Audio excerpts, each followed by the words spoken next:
ازيكم عاملين ايه؟ يا رب تكونوا كلكم بألف خير. ما تتخيلوش انا قد ايه فرحانة جدا جدا جدا.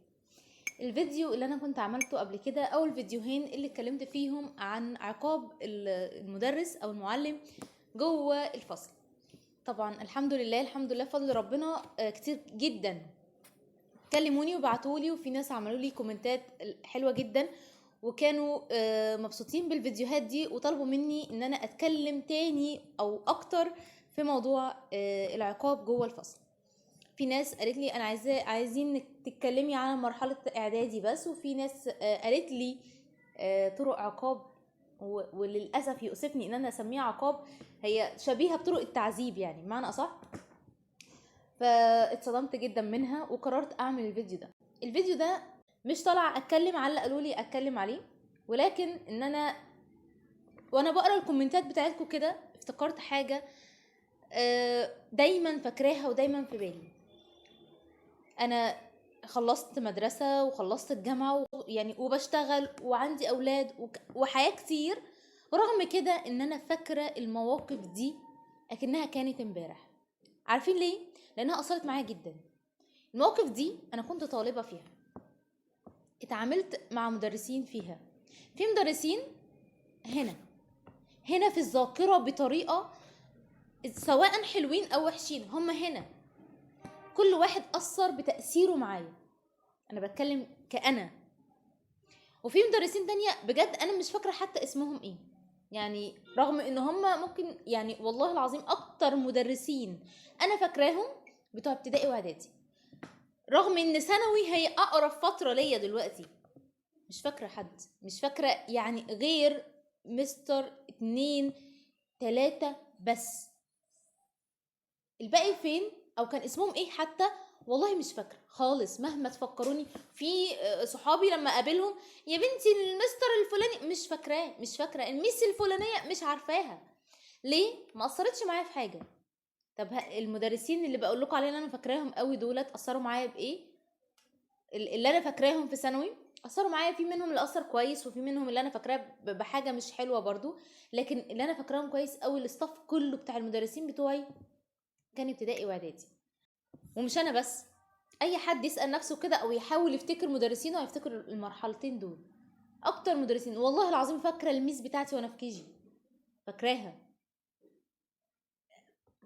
كنت بحبها ففاكراها.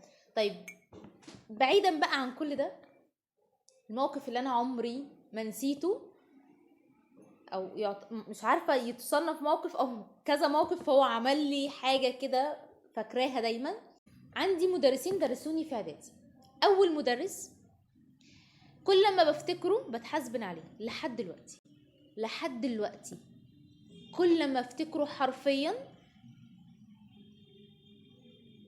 مش قادره اقول له الله يرحمه، او لو كان متوفي او ربنا يبارك له، مش قادره اقولها، بحاسبن عليه لحد دلوقتي. تخيلوا دي وانا كنت في اولى وتانية اعدادي. تالتة اعدادي كان بيديني مستر لحد دلوقتي هو توفاه الله، بترحم عليه ودايما فاكراه وبقرا له الفاتحه واقول له ربنا يبارك له. رغم اقول لكم على حاجه، ان المدرس بتاع اولى وتانية اعدادي اللي انا بكرهه كره العمى ده كان اقوى في الماده العلميه من المدرس بتاع تالتة اعدادي، دي حقيقه. ماده علميه كان المدرس الاولاني اللي انا ما بحبوش، المدرس التاني كان اضعف في الماده العلميه بس اقوى رباطه بينا احنا كطلبه. هحكي لكم الموضوع لو عندكم وقت اسمعوا مني الحكايه دي. ان انا كنت في اعدادي، عندي اولى وتانية وتالتة اعدادي. اولى وتانية اعدادي كان عندي مستر انجليش. المستر ده كان دايما فاكره شكله، فاكره طريقه دخلته في الكلاس، فاكره كل تفاصيل كان ممكن يعملها في الكلاس، بس انا ما كنتش بحبه. كان يدخل الكلاس كده قلبي ده بيدق دق من الخوف، ما اقولكوش عامل ازاي. ليه بقى؟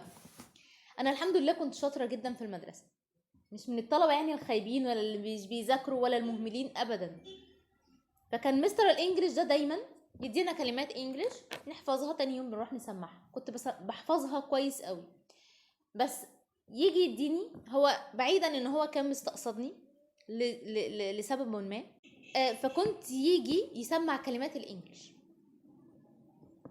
اسمع الكلمه تمام، يديني كلمه تانية، لو سمعتها يديني كلمه تالتة، لحد ما اغلط ان شاء الله في حرف واحد بس. اول ما اغلط الحرف ده يفتح الشنطه بتاعته، كانت سمسونايت، طلع منها الجلده بتاعته. الجلده دي بتاعت ايه بقى؟ كانتش عصايه، كانت جلده سودا. عارفين العربيات، بيبان العربيات مش في اطار جلد كده بيحوط، هي ده كان جايب جلده منها وقطعها، وكان بعزم ما فيه بيضربني بيها، انا وكذا حد، انا وكذا حد من المستقصدينه، من اللي هو مستقصدهم، في ايديا الاتنين واحده ورا التانية على كل كلمه، معرفش كام عصايه. ناخد الضرب من هنا، نقعد طول الحصه بقى ايه، طول ما هو ماشي بالجلده دي يخبط دي على كتفها، يرزع في دي، الا اللي كان طبعا بياخدوا معاه دروس، كان طبعا ما يقدرش يكلمهم، وغير كده كان الكلمات اللي بيسمعها ديت كان يقولها لهم قبلها بيوم، هو في الدرس بكره هيتسمع لكم كلمه كذا. طبعا ما اقدرش انا اتكلم مع المستر، وكنا صغير يعني، كان جن احنا ما نقدرش نبجح في مستر وما نقدرش نتكلم معاه وحش، ناخد الضرب من هنا ونقعد ساكتين. كنا بنكرهه قوي، كنت بكرهه قوي قوي بجد. سعيد انا وصحابي كتير ان احنا بقى نشتكي ونقول ان احنا مش عايزين المستر ده. جالنا المستر بتاع تالتة اعدادي، الله يبارك له، اسمه مستر شاكر. المستر ده كان زي ما بقول لكم مش اقوى في الماده العلميه، كان ممكن يدخل اساسا يقعد يتكلم معانا في الدين وفي حياتنا ومستقبلنا بس ممكن 5 دقايق كده في الحصه علم، والباقي كل الحصه الباقيه ايه، احنا بنتكلم مع بعض مع المستر ده. ربط بيننا وبينه ربطه حب قويه جدا جدا. انا بقول لكم احنا انا بيني وبين اعدادي، فتره اعدادي كبيره قوي، كتير، يعني كام سنه، مثلا حوالي 20 سنه. المستر ده من ساعه ما توفى احنا اول ما سمعنا الخبر بجد يعني عينينا دمعت، عشان كنا بنحبه. المستر ده اثر فينا، انا والله العظيم كذا حاجه ممكن اعملها في حياتي اللي كان بيتكلمنا عليها دينيا او كده، هو كان بيتكلم اكتر من الناحيه الدينيه، افتكره هو، افتكر كلمته، اثر فينا.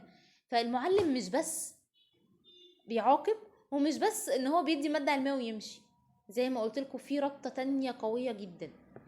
لو انت بتدي ماده علميه كويس قوي بس الطالب مش بيحبك، اكنك مش يعني مش ما عملتش حاجه، ما اديتش حاجه.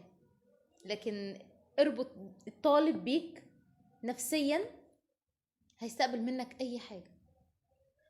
بلاش حطوا نفسكم كده وتخيلوا نفسكم، احنا ما شاء الله الحمد لله كتير مننا اللي طلع من تحت ايده دكتور، واللي طلع من تحت ايده مهندس، والمحاسب. خلي بالكم ان هيجي عليكم اليوم ان واحد يشوفك يقول لك ده كان المستر بتاعي، امشي يا ابني ما تسلمش عليه.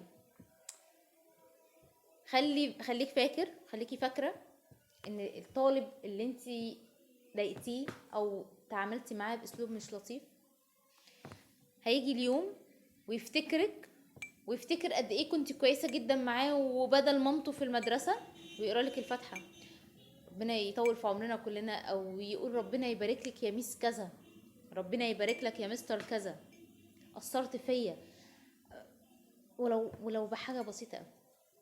فده فده اساس يعني مش سهل ومش سهل يتحقق غير لو انت كمدرس حطيته في بالك فعلا ان هو هيتحقق.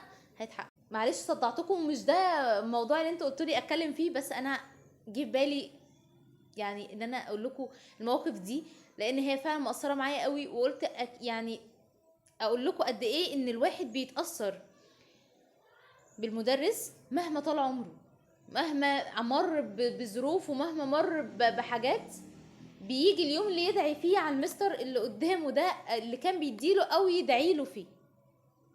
ان شاء الله مش ناسيه طلباتكم، هعمل لكم الفيديوهات اللي انتوا طلبتوها مني ان شاء الله قريب جدا جدا. بس لو عجبكم الفيديو بتاع النهارده تنسوش دلوقتي حالا تنزلوا تعملوا لايك للفيديو وشير للفيديو لو عجبكم، ووروه لاصحابكم، وروه يعني حاولوا توسعوا نطاق الفيديوهات شويه. واستنوني في فيديو جديد ان شاء الله. ان شاء الله هعمل لايف قريب جدا، استنوني اشوفكم في فيديو جديد ان شاء الله. سلام عليكم.